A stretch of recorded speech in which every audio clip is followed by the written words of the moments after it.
Hi there. My name's Aileen.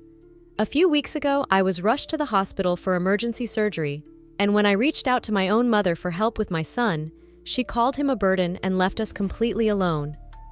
It wasn't just that moment that broke me. It was everything that came before it.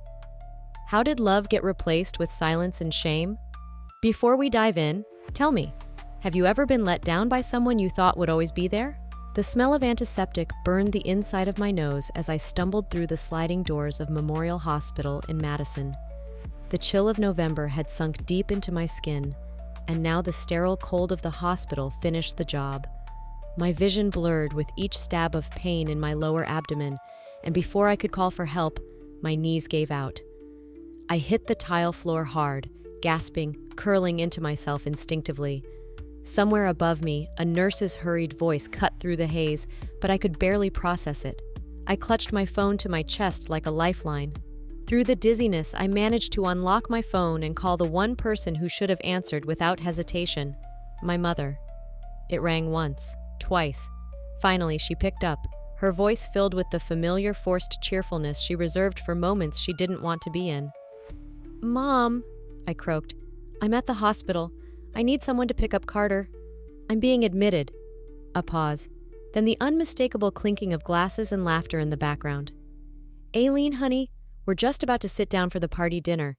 Jody's promotion, remember?"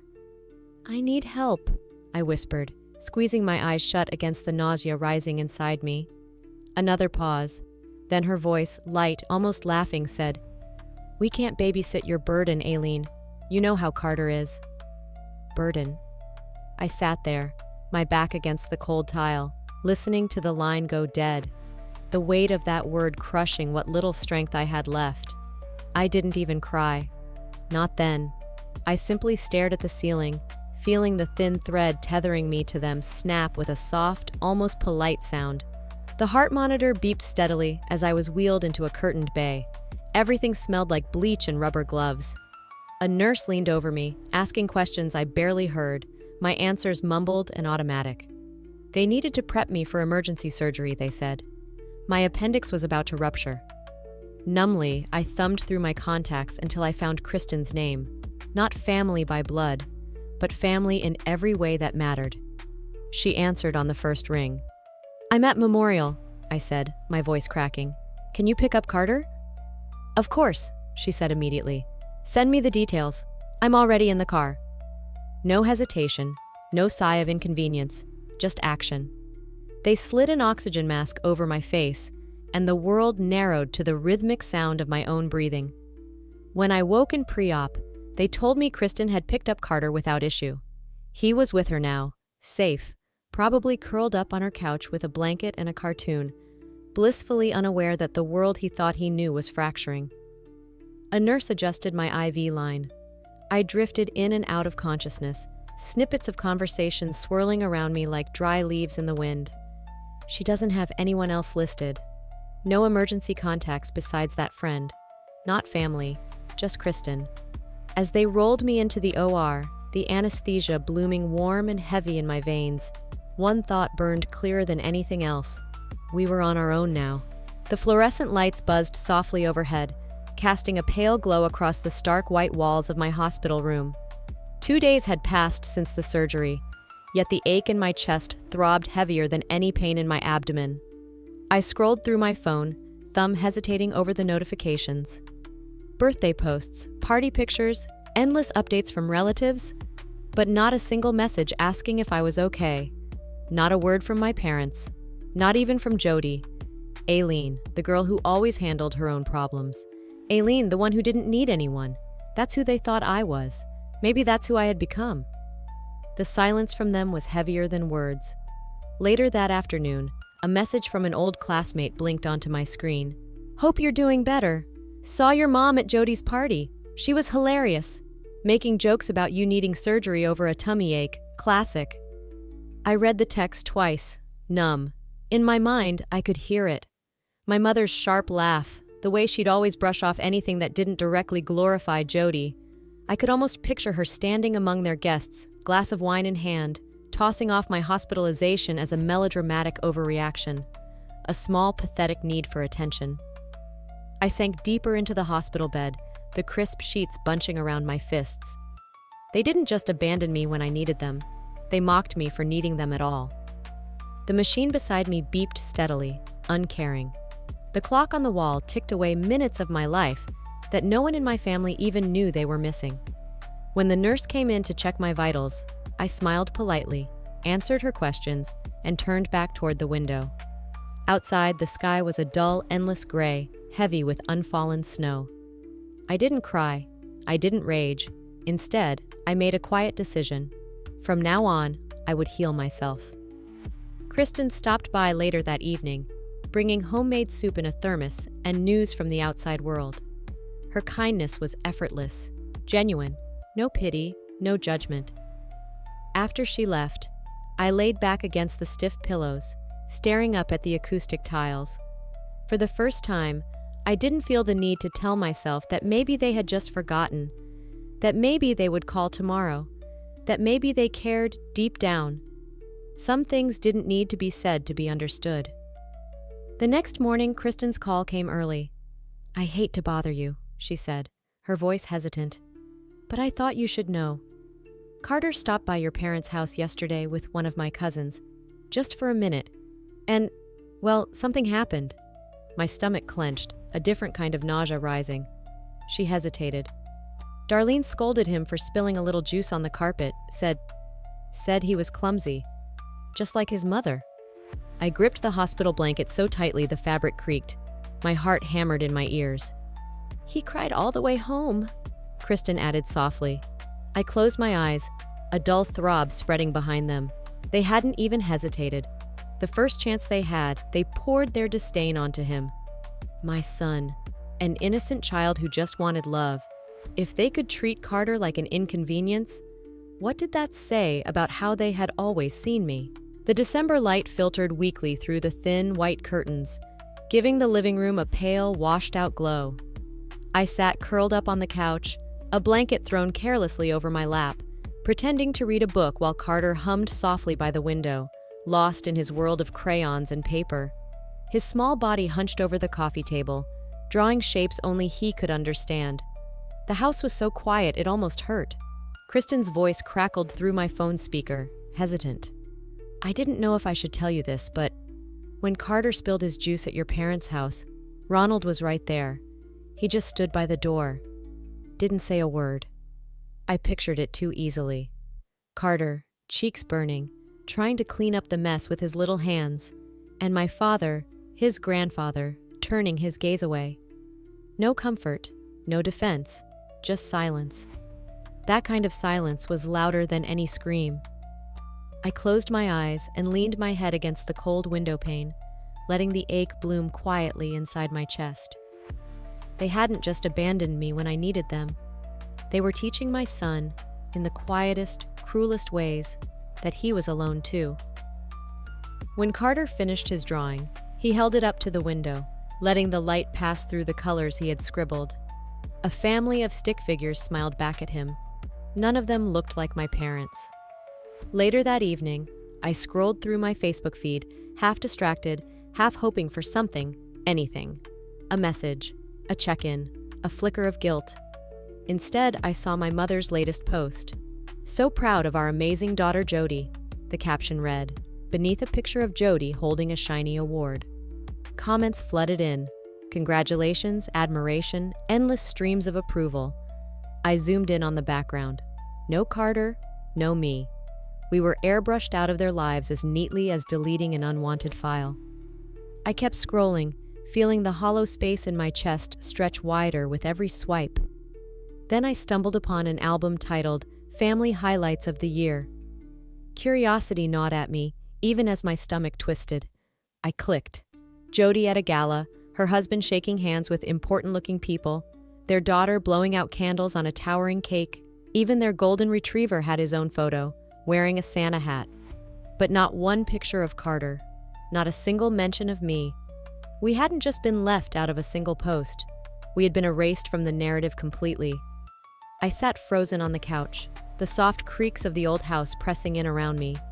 Carter lay on the floor nearby, building towers with his blocks, oblivious to the fact that he and I no longer existed in the version of family his grandparents showed to the world. Scrolling through their perfect family album, a hollow ache grew inside me. This was the year we disappeared and no one even noticed. The kitchen smelled faintly of coffee and burnt toast as I leaned against the counter, staring out the window at the frozen lawn. Carter sat cross-legged at the small table by the window, coloring intently, the soft scratch of his crayons the only sound in the room. It was one of those mornings that hung heavy in the air, the kind where you felt the weight of everything unspoken. My phone buzzed on the counter. I wiped my hands on a towel before picking it up, the knot in my stomach tightening without reason. It was from Jody. "Hey, leaving for Cabo tomorrow. Dropping Leo off around noon. Make sure he doesn't tear up the place. Thanks." No question, no greeting, no hint of gratitude. Just an order, like always. I stared at the message, my fingers curling tighter around the phone. I could have said no. I should have said no. But the old, tired instinct kicked in. The one that said if I just did enough, gave enough, maybe I'd finally be seen. I typed out a short, hollow response. Sure. When Carter looked up, I forced a smile and ruffled his hair. He didn't need to carry the weight of this, too. The next day, Jody's cat Leo arrived in a flimsy carrier, meowing indignantly. Jody barely lingered long enough to hand him off, chattering about resort amenities and bottomless margaritas before breezing out the door. By nightfall, Carter was sneezing uncontrollably. At first, I thought it was just a cold, the usual seasonal sniffles. But by the second day, his eyes were red and swollen, his breathing tight enough to scare me. I called Jody, worried. Her response was clipped. "Well, you should have kept him away from the cat if he's that sensitive." "Honestly, Aileen, you baby him too much. No wonder he's always sick." The words hit harder than any slap. I hung up before I said something I couldn't take back, my hands shaking with helpless rage. Carter lay curled up on the couch, wrapped in his favorite blanket, his small body exhausted from the allergy attack. I sat beside him, gently stroking his hair back from his forehead, biting the inside of my cheek until the taste of blood filled my mouth. I had swallowed my pride for years, thinking maybe they'd see me if I gave enough. All I saw now was their backs, walking away again, and this time, they took Carter's trust with them. The living room felt colder than usual, despite the heater humming steadily against the early winter chill.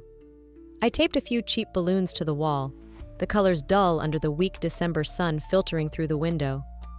Carter sat on the carpet, carefully stacking cups for a game only he seemed to understand, a paper crown slipping sideways on his messy hair. It was supposed to be a small party, just a few cupcakes, some silly games, and maybe a phone call or a knock on the door. But as the minutes dragged into hours, it became clear. No one was coming. Not a call, not a text, not even a thumbs-up emoji. Carter kept glancing at the door, his little face bright with hope that flickered dimmer each time the knob stayed still. I busied myself setting the table with plastic plates and napkins, my throat tightening with every second that passed. "Maybe they got stuck," Carter said finally, his voice small. "Grandma always says traffic is bad." I smiled, the kind that stretched too wide and felt brittle around the edges. "Maybe, baby. But we can still have fun, just you and me." I lit a single candle on a chocolate cupcake and sang happy birthday in a voice that shook more than I cared to admit. Carter clapped anyway, beaming at me, and for a moment, I convinced myself it was enough. Later that night, after Carter had fallen asleep surrounded by half-opened presents he didn't quite know what to make of, I scrolled through my phone. A new album popped up on Facebook. "Celebrating Emma's Big Day," the caption read under a stream of photos. Tables heaped with catered food, balloons arched across an enormous hall, family members I hadn't seen in years, smiling wide in photos with Jody's daughter perched proudly in the center. Not a single mention of Carter, not a single space where we would have fit. The comments poured in. "Beautiful family. So lucky to have each other. What a perfect day." I stared at the screen, the images blurring slightly as my vision swam. We hadn't just been forgotten, we had been erased. The dining room smelled faintly of roast beef and cheap red wine. The table was set too neatly, the silverware gleaming under the harsh yellow light, making everything feel staged, like a play I hadn't been invited to but was forced to perform in. Carter sat beside me, his little legs swinging under the chair, bored and restless. Across the table, Jody basked in the attention, regaling everyone with tales of her promotion, her new house, her latest vacation. I stirred my mashed potatoes, pushing them around the plate as the chatter buzzed around me like static. And then I heard it. Aileen. She was always a little disappointing. The words floated across the room, casual, careless, not even whispered. My mother's voice. Light, almost laughing, like it was just a truth everyone already knew. I froze, fork suspended midair. Ronald chuckled politely. Jody smirked. No one corrected her. No one looked embarrassed. I looked down at my hands resting in my lap, suddenly aware of how small and out of place they seemed. The same hands that had held Carter through fevers and nightmares, that had worked extra shifts to keep a roof over our heads, reduced to nothing more than a disappointment in a conversation about cocktail parties and career moves.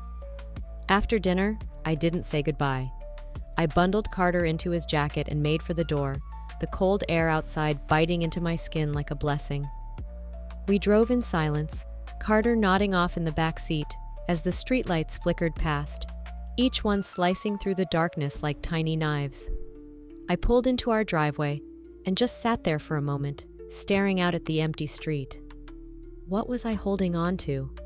The next weekend, against my better judgment, I agreed to attend another family gathering, Jody's holiday open house. Carter begged to go, and a part of me, the part that still foolishly believed in second chances, gave in. The living room was packed when we arrived, a sea of familiar faces that turned politely toward us before pivoting back to Jody, to her gleaming Christmas tree and the piles of gifts underneath it. At some point, while Carter was playing with a toy train near the tree, I heard my mother again, loud enough for the room to hear, but directed just sideways enough to maintain the facade of civility. Jody's always been the star, she said, raising her glass. Some people just have it in them. Others, well, they do their best. The laughter that followed was sharp and knowing. I felt the blood drain from my face. For one breathless second, I considered dropping the mug of cider in my hand just to watch it shatter, to see if anyone would notice.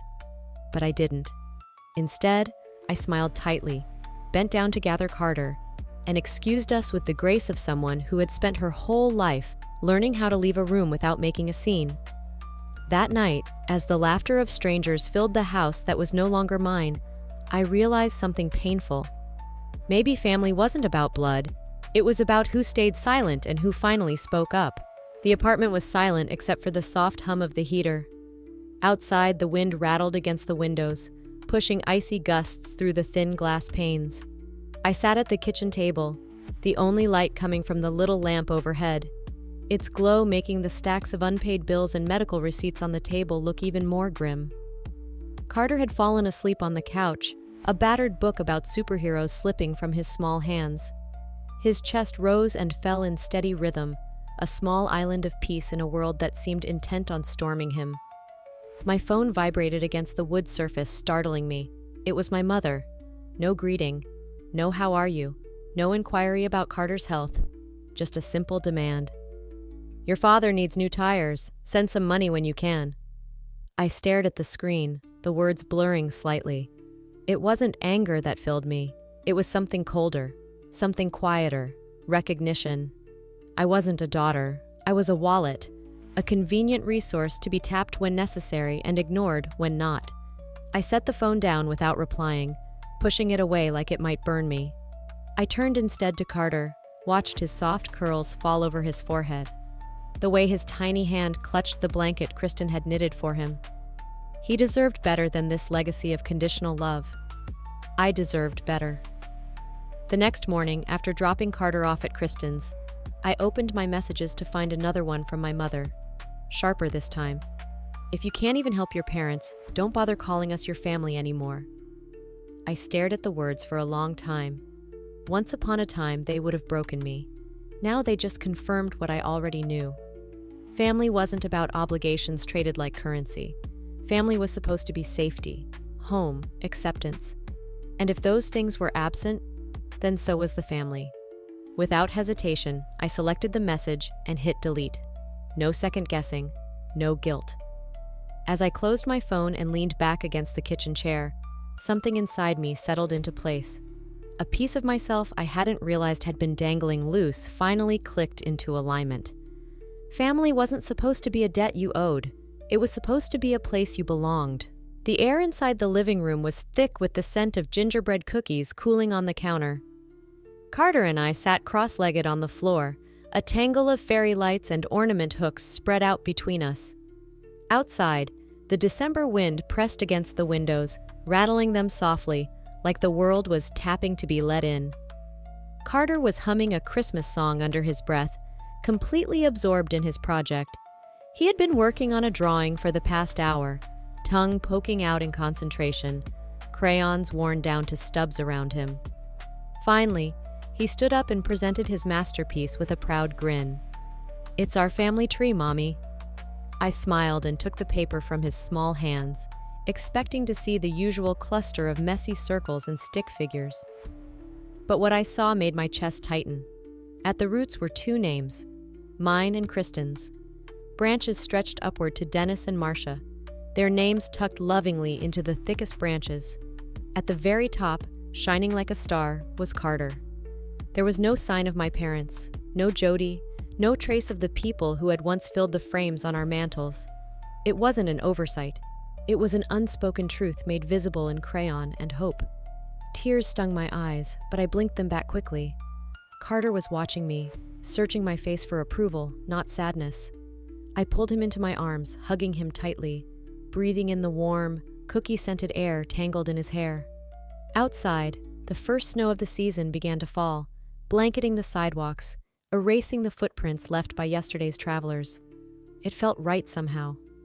Later that evening, as Carter sat coloring quietly beside the Christmas tree, he looked up at me with a hesitant frown. "Mom?" he asked, voice barely above a whisper. "Why don't Grandma and Grandpa like me?" I felt my heart crack along an old, familiar fault line.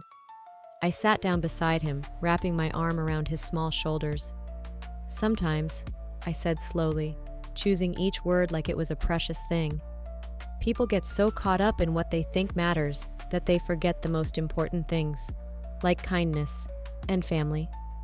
Carter nodded solemnly, like he understood more than he should have to at his age. Then he went back to his drawing, humming that Christmas song again, a little off-key, but beautiful anyway. After he fell asleep that night, sprawled across the couch in a tangle of blankets and paper snowflakes, I sat at the kitchen table with my phone in hand. I opened a new message. "Thank you for making it so easy to walk away." I stared at the words, my thumb hovering over the send button. Then, slowly, I deleted it. Some goodbyes didn't need to be spoken. Some endings were written in the quiet decisions we made for ourselves, and for the ones we loved more than our own pride. The morning sun spilled across the kitchen table, casting long slanted shadows over my coffee cup. Outside, Carter ran in wide, laughing circles across the thin blanket of snow that covered the backyard, his boots kicking up little clouds of powder. His laughter drifted in through the slightly open window, mingling with the smell of fresh coffee and the faint sweetness of yesterday's gingerbread. For the first time in longer than I could remember, I felt still. Kristen arrived just before noon, her arms laden with warm bread and pie, Dennis trailing behind her with a pot of stew, and Marcia carrying a basket of knitted scarves she insisted on handing out to everyone. Carter ran to meet them, shrieking with delight, as Dennis swung him up into the air like he weighed nothing at all. There were no speeches today, no expectations, no carefully orchestrated moments for the sake of appearances. Just a worn kitchen table, crowded with too much food, too much laughter, and the kind of love that didn't demand anything in return.